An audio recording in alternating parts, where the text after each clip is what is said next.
Gọọmenti etiti ala Nigeria ekwuogo na ya wetara ogodo nye ịkwalite ego nakwa iwu dịgasị iche iche ga-enye aka wee kwado iwu na amụma dịgasị iche iche na iji ozi ndị ahụ ga-enye aka wee kwalite ụmụ na-eto eto na ọdịmma ha n'ala Nigeria. Coordinating Minister na-ahụ maka ahụike na ọdịmma obodo Dr. Muhammad Alipet onye mere ka amata nke a n'ozi nnọọ ya iji wee merube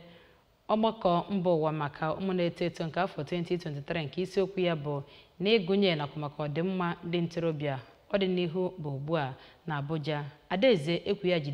nke ụlọ ọrụ anyị na Abuja kọrọ akụkọ a ka o si gaa.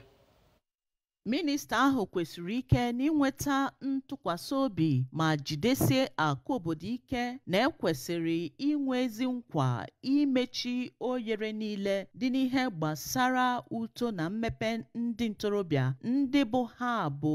ọdịnihu ma jiri pasentị 22 mezuo ọnụọgụ Naịjirịa. Minista nchịkọta ahụ bụ osote Director mpaghara ahụike ezinụlọ Dọkịta Amina Mohammed nọchiri anya ya sịrị na ọdịmma ndị ntorobịa dị oke mkpa n'inweta Sustainable Development Goals ma kwenye na ọ dị mkpa iji okporo gọọmenti dum mere ụsa nye ọtụtụ ihe na-emetụta ndị ntorobịa na Naịjirịa. Ọ kwere nkwa na gọọmenti ga-eji ihe gbasara adịmma ndị ntorobịa buru ụzọ n'ọrụ mmepe ya ịhụ na enwere ezi ngwa mmụta ga-eme ka aghọta ihe ịma aka ma ohere ga-enye aka maka uto ndị ntorobịa ma wekọta